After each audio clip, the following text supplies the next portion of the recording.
नमस्कार. आपल्या सगळ्यांच्याच या धावपळीच्या आयुष्यात आपण किती वेळा थांबून विचार करतो की समाज म्हणजे नेमकं काय? कधीकधी मोठमोठ्या प्रश्नांची उत्तरं ना अगदी साध्या सोप्या गोष्टींमध्ये सापडतात. तर आज आपण समाजाच्या अशाच काही मूलभूत तत्वांना पुन्हा एकदा समजून घेणार आहोत. आणि तेही गंमत म्हणजे लहान मुलांच्या एका धड्यामधून. चला तर मग पाहूया हे साधं वाटणारं सत्य आपल्याला नेमकं काय शिकवून जातं.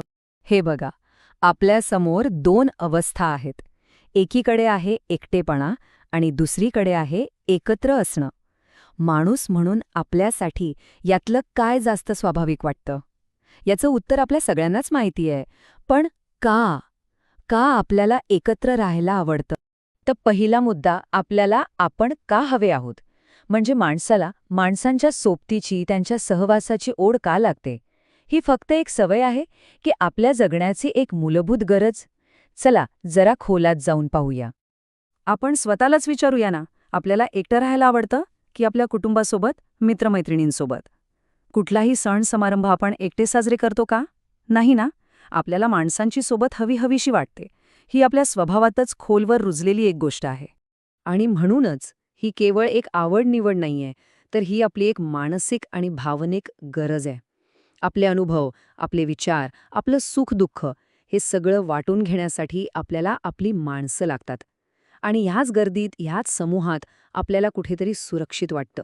आता येतोय दुसरा भाग, आपले अवलंबनाचे जाळे. पण ही जी गरज आहे, ती फक्त भावनिक आहे का? तर नाही. आपली सोबतीची गरज आपल्या रोजच्या जगण्याशी, आपल्या अस्तित्वाशी सुद्धा जोडलेली आहे. एका अशा जाळ्याने जे आपल्या सगळ्यांना एकत्र बांधून ठेवतं. याच गोष्टीला म्हणतात परस्परावलंबन. म्हणजे काय, तर कळत-नकळतपणे आपण सगळेच जण एकमेकांवर अवलंबून आहोत. सकाळच्या चहापासून ते रात्रीच्या जेवणापर्यंत आपल्या प्रत्येक गरजेमागे इतर अनेकांचे कष्ट, अनेकांचे प्रयत्न दडलेले असतात. नाही पटत? चला काही सोपी उदाहरणं बघूया. चला एक क्षणभर विचार करूया. कल्पना करा की उद्यापासून आपल्या समाजात शेतकरीच नसतील. काय होईल?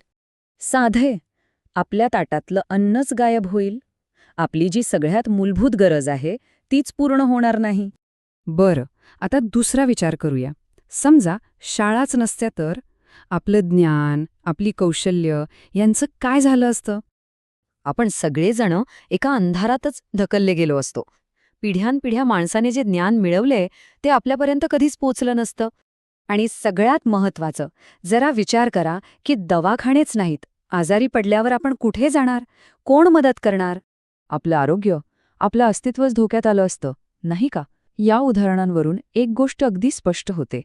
अन्न, ज्ञान आणि आरोग्य या आपल्या जगण्याच्या मुख्य गरजांसाठी आपण इतरांवर अवलंबून आहोत. आपलं आयुष्य हे एका सामायिक प्रयत्नांचं फळ आहे. तिसरा भाग आहे समूहाची शक्ती. म्हणजे हे तर स्पष्ट झालं की आपल्याला एकमेकांची गरज आहे. पण फक्त गरजा भागवण्यासाठी आपण एकत्र राहतो का? की एकत्र राहण्यामध्ये अजून काहीतरी जास्त आहे? समूहात अशी कोणती ताकद आहे जी एकट्या व्यक्तीकडे नसते? एकत्र राहिल्यामुळे आपल्याला एक भावनिक आधार मिळतो, सोबत मिळते, जी एकटेपणाची भावना घालवते. आपण एकमेकांना मदत करतो, ज्यामुळे मोठ्यात मोठी कामं सुद्धा सोपी वाटायला लागतात. आणि सगळ्यात महत्त्वाचं म्हणजे कुठल्याही संकटाच्या वेळी मी एकटा नाही ही जी भावना आहे ना, तीच आपल्याला सर्वात मोठी सुरक्षितता देऊन जाते. ही जी एकमेकांना मदत करण्याची भावना आहे, त्यालाच म्हणतात सहकार्य. हा शब्द खूप साधा वाटतो, पण खरं तर सहकार्य हाच आपल्या समाजाचा पाया आहे. याच एका भावनेवर आपल्या सगळ्या प्रगतीची इमारत उभी आहे. आणि हेच समूह जीवनाचं खरं सामर्थ्य आहे. जेव्हा हजारो, लाखो हात एकत्र येऊन एकमेकांना सहकार्य करतात, तेव्हाच आपण अशक्य वाटणाऱ्या गोष्टी शक्य करू शकतो. एक चांगलं भविष्य घडवू शकतो. एकट्याने आपण एक पाऊल टाकू शकतो, पण एकत्र मिळून आपण मैलांचा प्रवास करू शकतो. चौथा भाग, खेळाचे नियम. अच्छा, पण जेव्हा इतके सगळे लोक एकत्र येतात, तेव्हा प्रत्येकाने जर आपल्या मनाप्रमाणे वागायला सुरुवात केली तर काय होईल? गोंधळ उडेल, नाही का? मग हे सगळं सुरळीतपणे चालण्यासाठी कशाची गरज असते? इथेच नियमांचं महत्त्व समोर येतं. आणि हे समजून घेण्यासाठी ना या धड्यात एक जबरदस्त उदाहरण दिलंय खेळाचं. जरा विचार करा, क्रिकेट किंवा फुटबॉल यात जर नियमच नसते तर काय झालं असतं? खेळणं शक्यच झालं नसतं, नाही का? बस हेच नियम आपल्या समाजालाही लागू पडतात. समाजाचे नियम म्हणजे काय? तर कायदे आणि आपल्या परंपरा, ज्या आपल्याला एकत्र बांधून ठेवतात आणि आपापसातले वाद टाळतात. आणि यातला सगळ्यात महत्त्वाचा मुद्दा म्हणजे हे नियम सगळ्यांसाठी समान असायला हवेत. कारण जेव्हा नियम सगळ्यांना सारखे लागू होतात तेव्हाच कोणावर अन्याय होत नाही आणि समाजात शांतता आणि सुव्यवस्था टिकून राहते. समानतेशिवाय विश्वास निर्माणच होऊ शकत नाही. आणि आता शेवटचा भाग, आपल्या सर्वांसाठी एक धडा. तर या अगदी साध्या सोप्या वाटणाऱ्या धड्यातून आपण नेमकं काय शिकलो? चला, या संपूर्ण प्रवासाचा एकदा आढावा घेऊया. आपण पाहिलं की माणूस एकटा राहूच शकत नाही. कारण आपल्या गरजा समाजातच पूर्ण होतात. आपली खरी ताकद ही सहकार्यात आहे.